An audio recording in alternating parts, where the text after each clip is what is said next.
Everyone, Action666 here. You're hillbilly in Japan. Come on in, kick your feet up, throw back some of that Kool-Aid.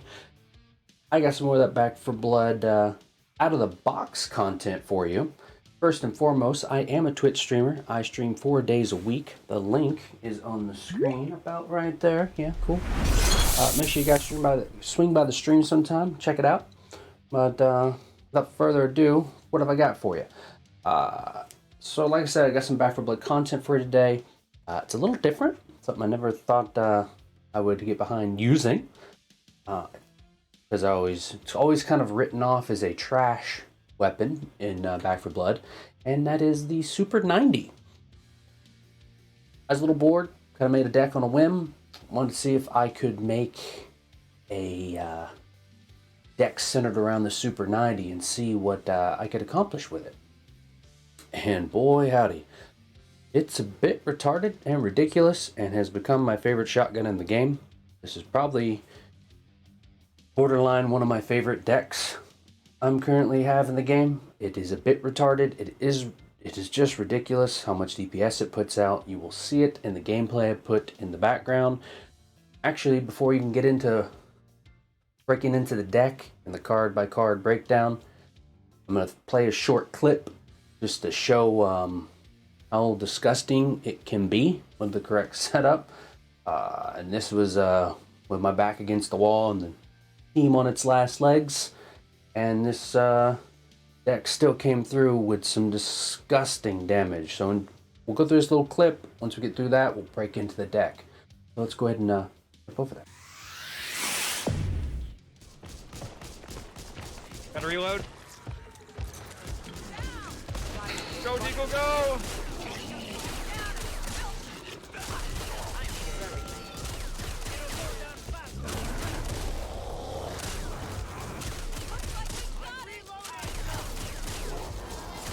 Fuck you.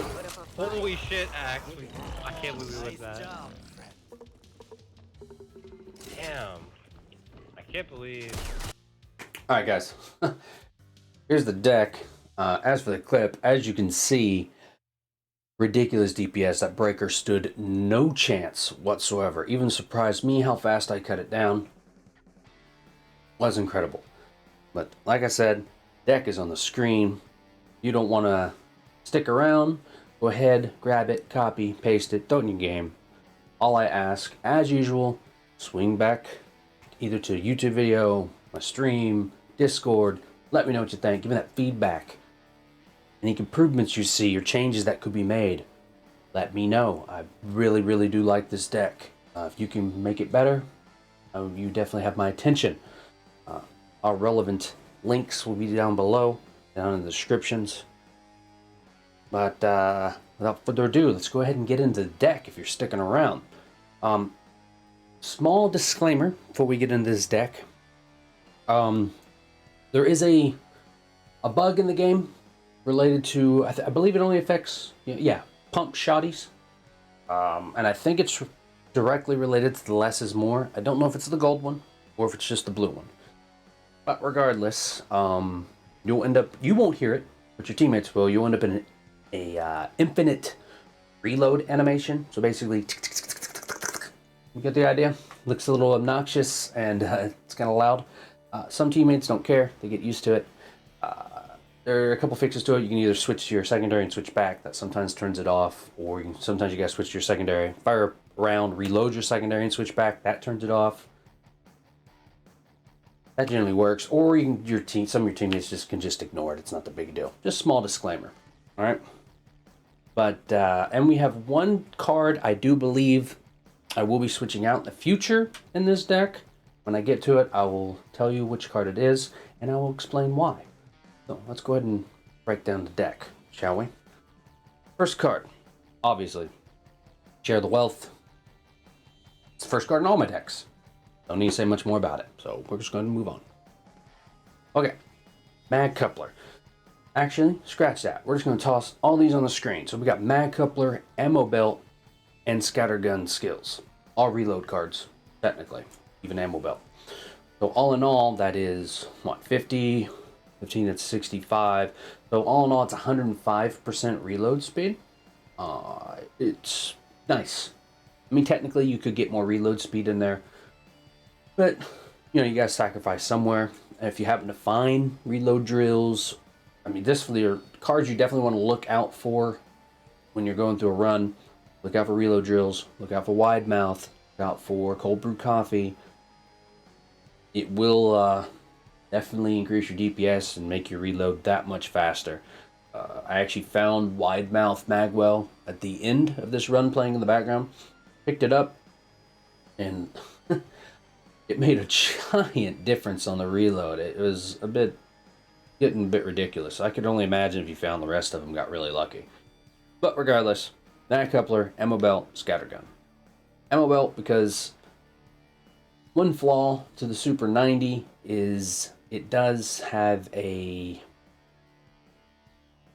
ammo problem. It can burn through a lot of shells really quickly. Throwing on ammo belt seems to have fixed that problem. I didn't really have ammo issues in this run, except in certain situations in a pinch where I had to handle a horde, which this deck can do. It does ridiculous special and boss damage, but it also can handle a horde just because of the nature of how fast it fires and reloads. If you have to handle a horde with this deck, obviously it will hit into its ammo pretty hard. You may have to ask for ammo after the horde. But yeah, just of note, ammo belt definitely helps. And of course, we got Scattergun Skills. Got that 40%, gotta have it. But that is the reload cards we got in this deck and ammo. We're going to move on. We'll go ahead and toss the next few cards up. We got Quick Kill and Optics Enthusiast. Quick Kill because, well, this is a no ADS deck. I should have covered that earlier with mag coupler, but it's kind of obvious. This may be my imagination, but something I've noticed with shotguns, because I've tried to well, not tried, I have used a no ADS AA12 deck before, and a TAC 14, and it may just be my imagination, but take the AA12 for example. When I was no ADSing with that, the movement on it always feels kind of wooden.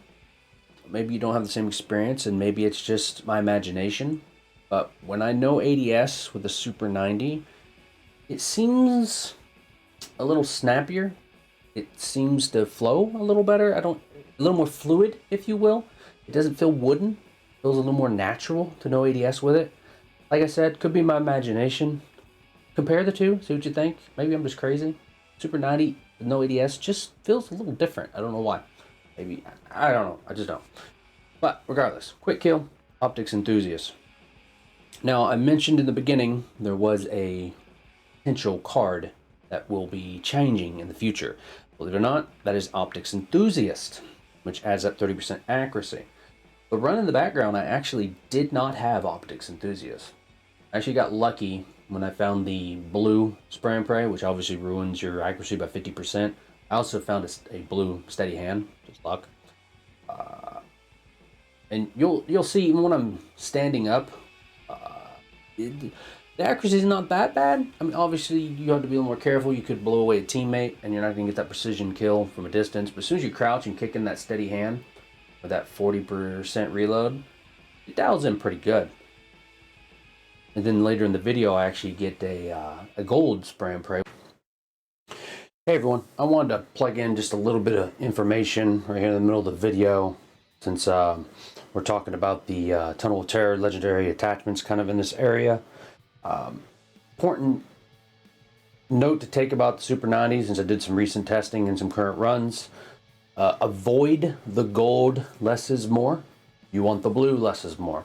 The gold less is more makes your chamber have too many rounds in it. It messes with your flow. You actually lose DPS because you'll spend more time reloading, because you'll have 6 rounds instead of 4 rounds, because the blue less is more decreases your ammo capacity down to 4 rounds, which works out a lot better for your DPS. So avoid the gold less is more. And for the stock, avoid the gold Steady Hand unless you are one of those people that likes an excessive amount of accuracy, because that's 70%. I prefer personally the blue Steady Hand, or you can go for the blue or gold go-getter. Those are fine. And as for the Spray and Pray, you can do the blue one or the gold one, doesn't matter. So all in all, avoid the gold less is more and the gold steady hand. That is my recommendation. I just want to drop that little bit of information in for you guys. And back to the rest of the video, which gets rid of the problem completely. So I've already know that I can get through an act without Optics Enthusiast. With Optics Enthusiast, obviously it's a lot more forgiving in the deck. If you do find a blue spray and pray, you don't actually need a steady hand because you have Optics Enthusiast. So even though your kill gets canceled out from the blue spray and pray, you still have 30% accuracy, which of all the shotguns, comparatively between the AA-12 and the Super 90, they have the tightest natural crosshair. So 30% makes a big difference on Super 90. So it's not so bad. But the card I'm talking about replacing Optics Enthusiast with is Fill 'em Full of Lead when that comes out in the DLC at the end of the month. I think that card would be great in this deck. Obviously, you won't get any fire rate increase from that card because it's a single shot pump shotty. Fire rate has no effect on it, only reload speed does. But the damage that you would gain, obviously it'll take some testing to see if I can actually maintain it and keep it up. Obviously I'll test it before I switch, but if it ends up being viable, the card you could switch for Fill 'em Full of Lead, Optics Enthusiast, if it works out. We will see at the end of the month when the card actually comes out and you actually do some testing, whether it can maintain or how the card necessarily works. I know it talks about every 0.25 seconds you gain a stack. We still don't know if you don't maintain, does the stack go away all at once? Does it decay? We don't know. So we'll find out at the end of the month if it's viable for a deck like this, as opposed to, AA-12 or LMG. But that is a flexible card. So you got Quick Kill, Optics Enthusiast, 80% accuracy. Really nice, especially if you happen to get a blue spray and pray. You don't have to worry about that minus 50%, and you don't necessarily need the steady hand to go with it and survive without it, or you can just go for a Go-Getter. Go-Getter's great. All right, moving on, going to our damage cards. This is a very, very damage-heavy deck. We're actually running 9 damage cards. First and foremost, Glass Cannon. You gotta have it. You're doing a gun DPS deck, gotta have Glass Cannon. That's 25% damage, minus 30% health. Not a lot of people, some people are wary of the minus 30% health. Trust me, it's not that big a deal. You can adjust your playstyle to losing that health. And as you go through the act, you recover from it anyways, as you gain your health back or get more health from their team upgrades or random health cards, what have you.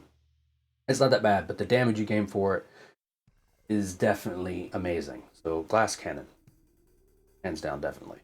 Next, we got Hyper Focused, the number one weak spot damage card out there, the bee's knees when it comes to weak spot damage. 50% weak spot damage, minus 40% move speed while shooting or melee attacking. Not a big deal. You can see it in the content. It doesn't hurt anything. As soon as you stop firing, you can move anyways, but most times you don't need to move because whatever you're shooting at dies. But that weak spot damage, 50% weak spot damage is really, really nice. Moving on, Killer Instinct. Why not? I mean, you already can't ADS, might as well toss on Killer Instinct. Could go with Reckless Strategy, but why take the minus 5% damage resist when you already can't aim down sights? Killer Instinct. 30% weak spot damage. So all in all, you're running 80% weak spot damage. Nice, works out really well. If you do happen to find Ridden Slayer, Reckless Strategy, Knowledge is Power, which I do believe I found Knowledge is Power in this run, purchase them, obviously, get them, more damage. Moving on, Shell Carrier. Another ammo card, technically, but also a damage card. Very good card, especially for shotgun, especially one of this nature that shoots really fast and goes through ammo really quickly. 30% ammo, shotgun ammo capacity, and 10% damage with shotguns. Just a pretty standard ammo damage card for shotguns. Really good card. Highly recommend it. Shredder. Now, this is kind of just, obviously this was going to be in here. This is the standard shotgun card for any deck. I mean, shotguns are one of the few weapons in the game that can actually take advantage of Shredder. The other being, what, M249? That's about it, really. I mean, I guess you could possibly do it with SMG, but SMGs need some love. But definitely have Shredder in here. Each bullet hit causes the target to take 1% increased damage for 3 seconds. Stacks up to 15%. So that's a potential 15% extra damage for yourself and any teammate shooting at it. So very strong card for a shotgun deck. Moving on, we got Rolling Thunder. Another one, really good. Actually, this actually counters most of Hyperfocused. So you only lose 5% movement while firing. So yeah, you won't even notice Hyperfocus because you got Rolling Thunder on. But you do gain that 10% damage with shotguns, just like Shell Carrier. Another damage card, another 10%, very helpful. Gets that damage up even higher. Moving on, we got large caliber rounds. Another really good damage card. 7.5% bullet damage plus 200% bullet pin, which is really nice. The bullet pin can be very useful. You can kill enemies through walls. You don't have to, when you do see a special in the distance, you don't have to worry about commons in front of you stopping your bullets. Actually hit the special in the distance. But you'll see a few times I'll just spray right through commons and kill a special in the distance, no problem. Very good, strong card. So obviously, I would not recommend going for the All Bite in this deck. Not just because you lose the bullet pin, but you lose effective range, which Super 90 I think has the most fall off of any shotgun out there. It's pretty significant. Even though I will say, even without spray and pray on the shotgun, it will still do solid damage. Just obviously not at ridiculous ranges. I mean, the breaker I killed in the clip in the beginning, I had spray and pray there, but it was so close, spray and pray wasn't a factor. Now the less is more that was on there obviously was a factor, but regardless, a lot of damage because it was close enough. Moving on, we got Silver Bullets. Another really good standard damage card. 10% bullet damage, 15% effective bullet range. I mean, the effective bullet range is great until you can get your hands on a spray and pray. You obviously want to get your range up. Definitely helps with a weapon like this, which has a flaw when it comes to its range. So very good, strong card for this particular weapon. Obviously, once you get spray and pray, the effective range is a non-factor. But you still get the 10% bullet damage, so you're still getting value out of the card. 10% damage, you can't scoff at that. And finally, the last card is Confident Killer. Really good card. Just need another damage card, and it's a good one to have in there. Once you kill 15 mutations, you gain 15% damage to the end of the level. I mean, you're playing a No Hope, or even if you're playing a Nightmare, you get hit with so many commons, getting 15, or not commons, so many mutations, getting 15 mutation kills across your team is, it's, you know, quick. You'll get that 15% pretty quickly. So not a big issue there, and then it's 15% damage. I mean, that's nice. I love cards that are active all the time. In this case, it gets wound up, and then it's active all the time. I like cards like that. I don't like cards that drop off. That's why you don't see Overprotective in here. Good card, 20% damage is nice, but situational. And you can't take advantage of it all the time. So, I mean, if I find it, I'll buy it. That's not one I would typically put in the deck. I'd go with Confident Killer over Overprotective, even if it is 5% less damage, just because it stays up. And that, folks, is the deck. If you've been watching the gameplay in the background, you see this thing melts. Very good. I did not expect that. This is literally the first time I used it. I made it on a whim, took it in No Hope, had no idea how it would do, and I was pleasantly surprised. So, like I said, let me know in the comments what you think. Again, give me some feedback, and I will try to get some more content out for you guys in the near future. Until then, happy gaming, keep drinking that Kool-Aid, and peace.